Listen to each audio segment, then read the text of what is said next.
Eu sou Miriam Hattori, sou facilitadora de autoconhecimento e criadora da mentoria Jornada Self Mosaico. Vou te contar por que é que resgatar a sua versão original é a única forma de você viver uma vida que faz sentido para você. Procura se observar, por exemplo, quando você está com a tua família, quando você está com o teu pai, com a tua mãe, quando você está com algum parente seu, se você é a mesma pessoa de quando você está, por exemplo, com teus amigos, tomando uma cervejinha, ou quando você está com seus colegas de trabalho. Veja se você é exatamente a mesma pessoa. Ou se você usa palavras diferentes, se você usa um jeito de interagir num formato diferente. E aí, se você começar a se observar, você vai ver que nem as palavras são as mesmas. O jeito de falar, a entonação de voz, né? Por quê? Porque a gente é uma pessoa em cada lugar que a gente está. Às vezes você tem um tom mais agressivo e até mais impositivo, por exemplo, quando você está falando com a tua família. E quando você está no ambiente de trabalho, você é um cara mais quieto, mais tranquilo, mais recua com mais facilidade. Isso quer dizer o quê? Que a gente é um grupo de comportamentos, e eu diria aqui no Self Mosaico, a gente é um mosaico de vários comportamentos. O que significa que nós somos pessoas, agrupamentos de pessoas diferentes em cada ambiente que a gente está. E é disso que a gente vai falar hoje. Sempre me perguntam a minha formação, porque eu sou apaixonada pelo meu trabalho. E a minha formação acadêmica começou com design. Eu sou designer, depois eu fui fazer arquitetura, eu fiz tanta coisa. Eu sou MBA de gestão, depois eu fui para a área de terapia, sou coach, tanto na área de coaching ontológico quanto na área de coaching de terapia sistêmica. Mas eu estou para dizer para você que tudo isso não importa muito, porque todo o meu trabalho ele está muito fundamentado na minha vida. O que eu faço é transferir o meu know-how de vida. Então hoje eu considero que o que eu sou mesmo é uma facilitadora de vidas. O que eu faço é ser uma facilitadora de autoconhecimento, que é isso que vai fazer com que a vida de cada um de vocês, na verdade, aconteça na sua potência máxima. Eu transfiro o meu know-how de vida através das minhas mentorias. Então, na verdade, toda essa formação, ela não interessa em nada se tudo isso não tiver refletido na forma como a gente está vivendo. Então, para mim, é muito mais importante a vida que eu estou experimentando e vivendo do que toda essa minha formação acadêmica. Eu amo o que eu faço porque, na verdade, foi um atalho que eu encontrei para, na verdade, fazer a minha própria evolução pessoal. Ajudando as pessoas e compartilhando todo o meu conteúdo, o que eu ganho de retorno é participar da vida das pessoas e, a partir daí, eu entendi que é a melhor forma, na verdade, de eu estar evoluindo numa potência mais grandiosa. Esse foi o movimento que eu criei para fazer o meu processo de evolução e ajudar ao maior número de pessoas que eu puder através desse movimento. Mas antes de começar a te entregar o conteúdo, eu quero contar para você de onde é que surgiu essa metodologia chamada Jornada Self Mosaico. Era dezembro de 2015 e estava tudo maravilhoso, assim. Sabe quando você consegue ter aquela vida que você sonhou? Se eu colocasse assim, exatamente tudo que eu queria, era o que eu tinha conseguido. Eu queria, assim, basicamente 3 coisas. Eu queria viajar, porque eu tenho uma paixão, assim, até hoje enorme por viajar, mas eu queria também estar trabalhando e viajando, né? Que é uma coisa já um pouquinho mais desafiadora. Em dezembro de 2015, eu estava exatamente nesse lugar, onde eu tinha conseguido juntar tudo, né? O meu relacionamento pessoal, com as minhas viagens, a minha paixão e o meu trabalho. Eu estava indo 3 vezes por ano para a Europa, então eu morava parte do tempo lá e parte do tempo aqui. Eu estava indo para lá 3 vezes por ano atender os europeus. Porque alguns anos antes eu tinha conhecido o Carlos e ele já fazia um trabalho na Europa, então por conta disso ele fez um convite para eu começar a viajar com ele e a gente começou a fazer esse trabalho que hoje é o Self Mosaico também na Europa, né? E aí, em dezembro de 2015, quando tudo estava assim, praticamente numa lua de mel, a minha vida estava numa lua de mel, a gente estava na Europa e o Carlos começou a passar mal lá na Europa. Isso foi, na verdade, em novembro ele passou mal. E aí a gente voltou para o Brasil, né, para ver o que estava acontecendo, porque a saúde dele aparentemente não estava tão boa, a ponto de a gente ver um médico lá, a gente veio para o Brasil. Quando a gente chegou no Brasil, a gente foi surpreendido por um diagnóstico, assim, de tsunami mesmo, né? A gente foi, para você ter uma ideia, a gente foi do aeroporto direto para a PUC de Campinas e com mala de bagagem internacional, tudo, porque era realmente bastante urgente. Aí quando a gente chegou lá, depois de passar o dia inteirinho na PUC fazendo exames, quando foi lá pelas 11 horas da noite, a gente recebeu o diagnóstico de que o Carlos estava com um tumor de pâncreas, né? Um tumor pancreático na cabeça do pâncreas. E que era, assim, extremamente silencioso, por conta disso que a gente tinha percebido, mas que era muito rápido, né? Uma semana depois, a gente continuou fazendo os exames e uma semana depois a gente recebeu uma confirmação de que ele teria pouquíssimos meses de vida e que a gente não poderia fazer nada, né? Estava tudo interligado a minha vida, né? Porque ele era o meu companheiro de vida, ele era o meu sócio de trabalho, a gente atendia em dupla, né? E ao mesmo tempo a parte financeira também, que na verdade era, vamos dizer assim, aparentemente uma coisa sem importância, naquele momento ganhou uma importância gigante, porque a gente nunca teve muita atenção para isso, né? Mas porque sempre tudo fluiu muito bem, só que naquele momento isso ganhou uma dimensão gigante também, porque ele não tinha plano de saúde. Então, de repente, né, aquilo foi começando a acontecer e eu me vi com alguns clientes para atender sem nenhuma energia e ele perdendo 1 quilo por semana, assim, emagrecendo violentamente. E eu comecei a entrar num mecanismo muito parecido, eu comecei a ir emagrecendo junto, assim, né. E quando eu vi, eu não tinha mais energia nenhuma para atender nenhum cliente e eu comecei rapidamente, em 2 meses eu comecei a perceber que não ia dar para eu continuar daquele jeito, porque eu não ia conseguir ajudar o Carlos e muito menos me ajudar, né? Foi nesse momento que um cliente chegou para mim e disse assim, Miriam, você tem que voltar a atender. E eu não estava em nenhuma condição, para você ter uma ideia, eu hoje peso 45 quilos, 46 quilos, eu na época cheguei a menos de 37 quilos. Então eu não tinha energia nenhuma, né? E eu precisava achar um jeito para resolver tudo aquilo. Naquele momento, eu pensei, eu vou começar a procurar ajuda. E eu procurei terapia, procurei processo de coaching e nada resolvia, né? Porque todo mundo que eu conhecia era extremamente envolvido com a nossa história. E, na verdade, eu percebi que eu precisava que alguém aplicasse a minha metodologia, o mosaico, em mim. E eu não tinha ninguém preparado. Eu não tinha ninguém que tivesse suficientemente dissociado da história para poder aplicar o mosaico em mim, né? Aí, o que eu decidi fazer? Eu falei, eu vou me auto-aplicar o mosaico. Então, eu comecei a gravar áudios para os clientes, para que eu não precisasse atendê-los, né? E na medida em que eu gravava esses áudios, eu comecei a ouvir os meus próprios áudios e a mesma prática que eu passava para o cliente, eu comecei a fazer também. E quando eu comecei a fazer isso, eu comecei a sinergizar uma metodologia que já existia, mas existia onde era eu mesmo que aplicava. Quando eu comecei a fazer esse movimento, eu comecei a perceber que eu estava criando uma outra possibilidade de entregar a minha mentoria, que seria através dessas práticas gravadas, né? Até então eu não fazia a menor ideia do que era esse produto digital, marketing digital, eu não tinha Instagram, eu não tinha nada disso, né? E aí, na medida em que fui criando essas práticas, eu fui percebendo que os meus clientes estavam tendo mais resultado porque eles podiam ouvir os áudios mais de uma vez, né? E eu comecei também a ter os meus próprios resultados. E foi aí que nasceu uma expressão, na verdade um conceito, que se chama equipe interna.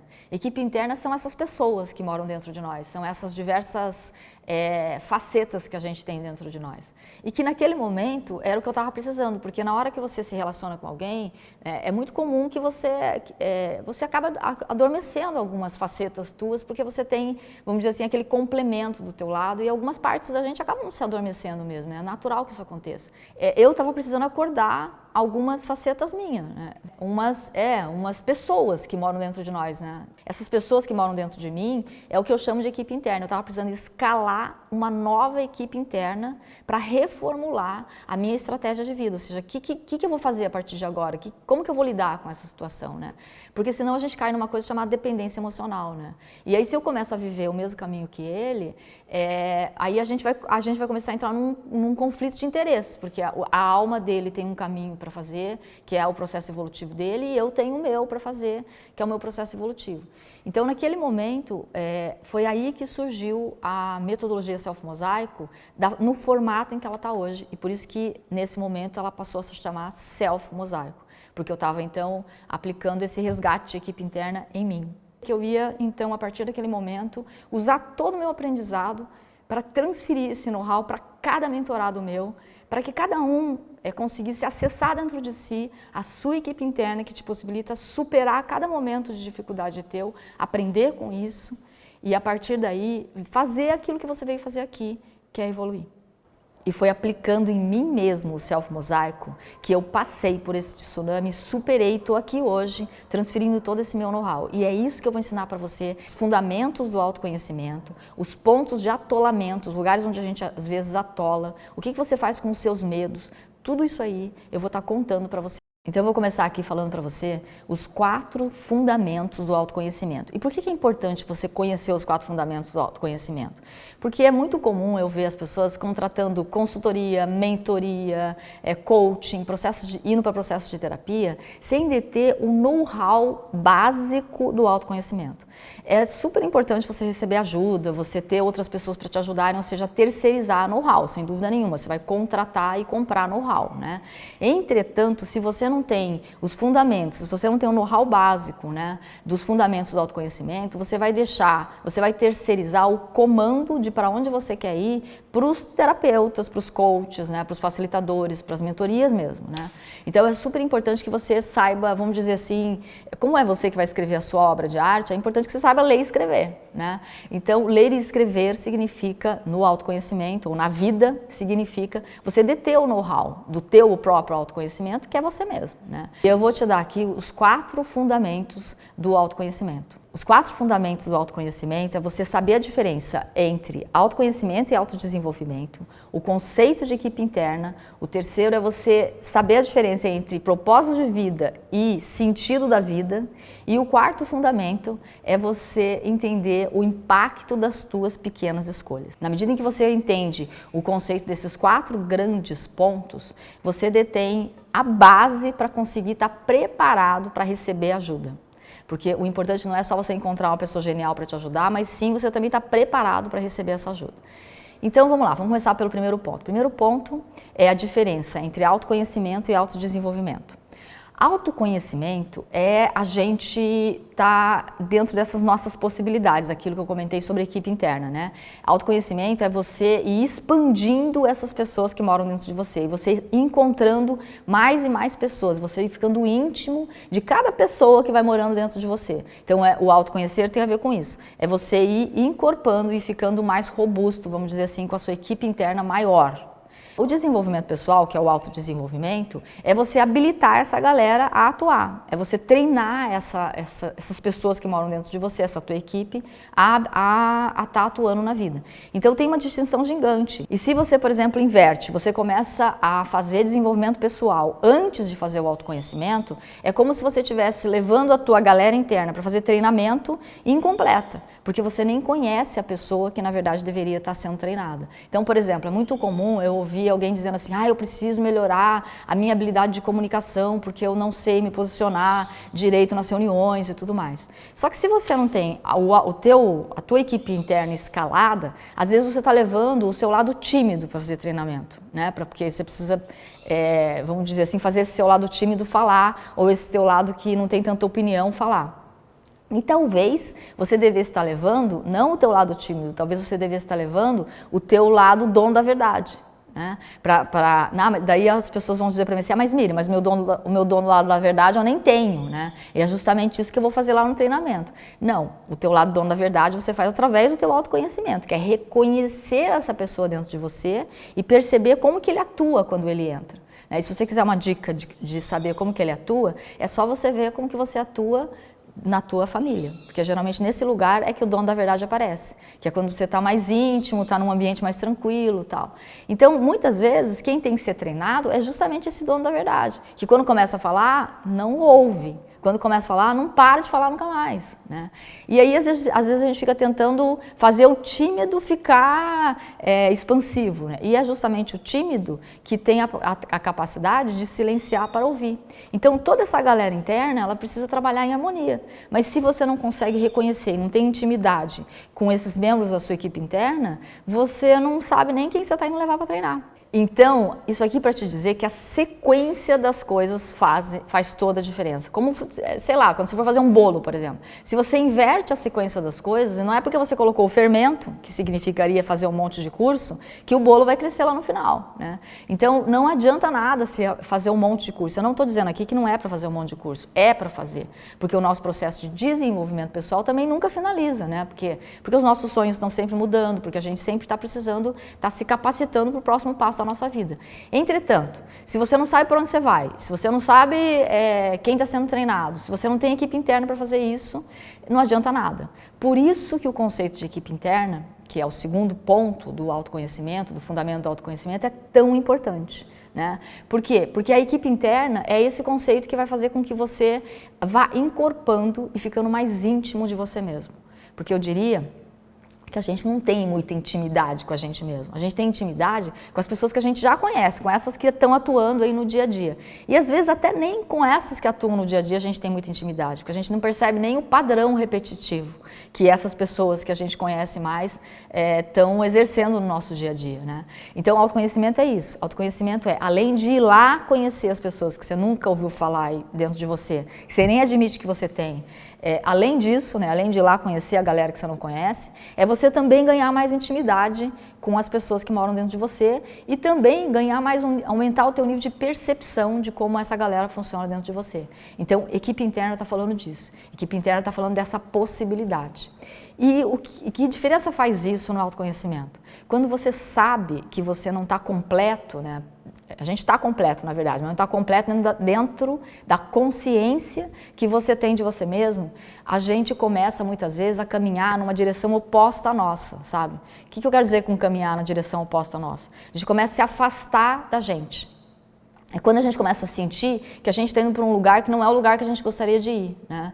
Então, algumas pessoas dentro de nós podem começar a ficar para trás. O nosso lado, às vezes, mais brincalhão, às vezes o nosso lado mais sonhador, mais idealista. Eles podem começar a ficar para trás por conta, às vezes, de algum interesse, principalmente quando a gente vai ficando mais adulto, né? Que a gente precisa começar a pagar as contas, precisa começar a fazer projetos mais sérios, vamos dizer assim. E, às vezes, a gente vai deixando algumas pessoas dentro de nós abandonadas, né? E aí é quando eu começo a dizer que a gente começa a caminhar na direção oposta a nós mesmos, né? A gente começa a se separar da gente. E a vida é sobre a gente caminhar na nossa direção. A vida é sobre a gente caminhar, sempre indo na direção da gente ir ficando cada vez maior, né? Maior no sentido de mais robusto, mais inteiro, mais espontâneo, mais autêntico. Tudo isso é quando a gente vai se encontrando com a nossa equipe interna, ganhando essa intimidade. Só que para a gente fazer isso, a gente precisa ter uma metodologia para fazer isso, para não ficar uma bagunça, né? Não adianta você ficar também descobrindo um monte de coisa sem saber para que lado está indo. Por isso que eu uso esse termo equipe interna, para que a coisa se materialize de uma forma mais, vamos dizer assim, objetiva, assertiva e na direção de algum lugar, né? Que significa que você está escalando a equipe interna que você precisa para cada momento da tua vida. Aí você vai acessar potenciais que você tem, que você nem sabia que você tinha. Você vai acessar, inclusive, recursos que você tem e que você nem sabia que você tinha. Então, o conceito de equipe interna está falando dessa possibilidade que a gente tem dentro da gente e que, às vezes, a gente fica buscando muito a contratação fora, né, que são as equipes externas, e a gente esquece de também crescer a nossa equipe interna. Não adianta nada a gente crescer a equipe externa sem a gente crescer a nossa equipe interna, porque a nossa vida ela é do tamanho da nossa equipe interna. O terceiro fundamento, eu diria até a terceira distinção, né, é você saber a diferença que tem entre propósito de vida e sentido da vida. Eu sempre percebo assim uma certa confusão nos meus mentorados, como se tudo fosse a mesma coisa. E propósito de vida virou até uma coisa meio chavão, né? Ai, quero encontrar o meu propósito de vida e tal. Eu gosto de uma frase que tira um pouquinho essa característica, essa dimensão gigante, e às vezes até idealizada do que é propósito de vida, que é o seguinte: propósito de vida vai te possibilitar viver de forma proposital. Ou seja, você está vivendo de propósito, entendeu? E não uma vida solta, sem ir para lugar nenhum. Então, é para isso que serve o propósito de vida, é para você dar um propósito para a tua existência, né? Com isso, o teu fazer, o que significa o fazer, né? Que é a tua profissão, as coisas que você executa no mundo da realização, é um fazer que faz sentido, né? Faz sentido no mundo da contribuição, você vai estar sempre envolvido em projetos que fazem sentido para você, independente do que você está fazendo. Então, o importante, na verdade, não é tanta profissão, é de que forma que a tua profissão ou aquele teu fazer está contribuindo no jogo maior, vamos dizer assim. E o sentido da vida tem a ver com isso fazer sentido para o grupo como um todo, né? E para você também, para a tua evolução. Então, o propósito de vida tem a ver com viver de forma proposital, para que o teu fazer faça sentido para você. Então, são dois conceitos, na verdade, que se complementam, mas são dois conceitos distintos. Tá? Então a coisa tem que fazer sentido para você que você possa viver de forma proposital. Muito bem, e aí a gente vai para o quarto conceito, que é um conceito que eu vou falar até que é um ponto, um detalhezinho, né? E que vai fazer muita diferença, porque é nos detalhes, na verdade, que a gente tropeça, que é o impacto das nossas pequenas escolhas. A gente fica muito interessado em coisas grandes. Ai, que profissão eu vou ter, né, naquele momento em que a gente tem que decidir. Ai, eu vou dar uma guinada na minha vida. Ai, eu quero fazer uma mudança gigante. E a gente fica muito atento às grandes mudanças. Mas, na verdade, não são as grandes escolhas, né, que vão fazer com que a gente chegue no lugar que é, vamos dizer, que a nossa alma consiga evoluir mais, né? São as pequenas escolhas. Porque são as pequeninas escolhas do dia a dia que, empilhadas, vão levando você na direção que a tua alma quer ir, ou na direção que você, como pessoa, que a tua equipe interna está elegendo para escolher. E por que eu estou falando das pequenas escolhas? Porque escolha tem a ver com você estar atendendo a necessidade de alguém. Então, por exemplo, quando você tem que optar entre uma coisa e outra, você está fazendo uma escolha. E nessa escolha, você, na verdade, opta por quem eu estou atendendo, qual é a pessoa que eu estou atendendo, tanto a pessoa dentro de mim, quanto a pessoa fora de mim. Por isso que as escolhas são tão importantes, porque elas vão estar atendendo a interesses de alguém. E é aqui que às vezes entra um conceito que é o tal do sabotador, que eu ouço tanto. Eu nem gosto muito desse termo, sabotador, porque o sabotador, eles falam, quando eu ouço dos meus clientes, né, dos meus mentorados, é assim, eu tenho um sabotador dentro de mim que não está me deixando fazer determinada coisa, né? Ponto. Né? É como se a pessoa tivesse achado um diagnóstico para si mesmo, né? E aí transforma um membro da tua equipe interna num sabotador, né? Então, se você olhar sobre esse ponto de vista, você imagina que você está dizendo que uma pessoa que mora dentro de você, que é você mesmo, virou agora um sabotador, ponto. Então, ele é o quê? Ele é um aliado ou ele é um inimigo? Né? Nós não temos inimigos dentro de nós. Então, nós não temos sabotadores dentro de nós. A gente tem uma pessoa dentro de nós que não tem o seu interesse atendido. Então, se ele não tem o seu interesse atendido, ele não vai. Então, ele não está sabotando, ele só não está indo porque ele não está sendo ouvido, porque ele não está conseguindo fazer com que alguma coisa que é importante para ele, dentro de nós, né, uma pessoa dentro de você, que não está afim. Então, por exemplo, sei lá, você pode ter alguém dentro de você que quer ter um pouco de lazer, que quer ter uma vida também fora só do dia a dia do trabalho, né? Você pode ter alguém também dentro de você que não está disposto a fazer tanto esforço, colocar tanto sacrifício para conseguir as coisas. Se você não ouve essa pessoa, você começa a entrar em confusão, em conflito e depois em confronto, até que chega uma hora que você vai começar a chamar essa pessoa de sabotador. Né? E na hora que você faz isso, você cria dentro de você, né? A gente está criando dentro da gente um inimigo, e a gente não tem inimigos dentro de nós. Então não tem sabotadores, o que tem são pessoas dentro de nós que não estão ou sendo ouvidos ou eles não estão conseguindo ser atendidos na sua necessidade. Por isso o autoconhecimento é tão importante, por isso que isso faz parte do fundamento do autoconhecimento. Muda a direção completamente, uma pequena escolha que você faz que seja equivocada na direção daquilo que você quer. Não é o movimento gigante que você está fazendo na direção de onde você quer ir, e sim a pequena escolha que você está fazendo ou deixando de fazer, que também não deixa de ser uma escolha, é que vai dizer onde é que você vai estar daqui a um ano. Então, o impacto de uma pequena escolha é muito maior do que o impacto de uma grande escolha. E na medida em que você não detém o know-how sobre esses 4 fundamentos, a distinção desses 4 fundamentos, você começa a comprometer coisas importantes na tua vida. Então, por exemplo, quando você não consegue entender tudo isso e começa a se acumular de curso, o que acontece, por exemplo? Você começa a ficar com tanta informação, que a vida vira um labirinto. Por quê? Porque você tem tanto ponto para ir e você não consegue enxergar. Sabe aquele desenho que antigamente tinha um monte de pontinho assim? E que você tinha que juntar os números e daí aquilo gerava um desenho, né? Então, a ideia é que isso gere um desenho e que naquele momento você consiga perceber qual que é o tema da tua vida. Só que se você faz isso de uma forma desorganizada, sem deter esse know-how, você começa a especular e jogar esses pontinhos na prancha da tua vida, só que é como se aqueles pontinhos não tivessem um número, porque lembra que para desenhar aquele desenho dos pontinhos tinha um número, né? Você ia juntando número 1 com 2, 3, 4, e aí no final você enxergava o grande desenho. Esse grande desenho é só desenhado a partir do know-how que você desenha, porque é a tua vida, não é a vida do terapeuta, não é a vida do coach, não é a vida do mentor, não é a vida de ninguém. Precisa saber colocar os números para poder, ao final, desenhar, fazer esse desenho, juntar os pontinhos e conseguir chegar no tema da tua vida. E o que vai te impedir de colocar esses numerinhos para juntar esses pontinhos é justamente os pontos de atolamento que a gente tem durante a vida no dia a dia. São alguns pontos que a gente às vezes não consegue, vamos dizer assim, são alguns pontos que às vezes a gente não consegue sair no dia a dia, como se a vida sequestrasse a gente. 4 principais pontos de atolamento e de sequestro do dia a dia que impedem a gente de estar fazendo o nosso movimento na nossa própria direção.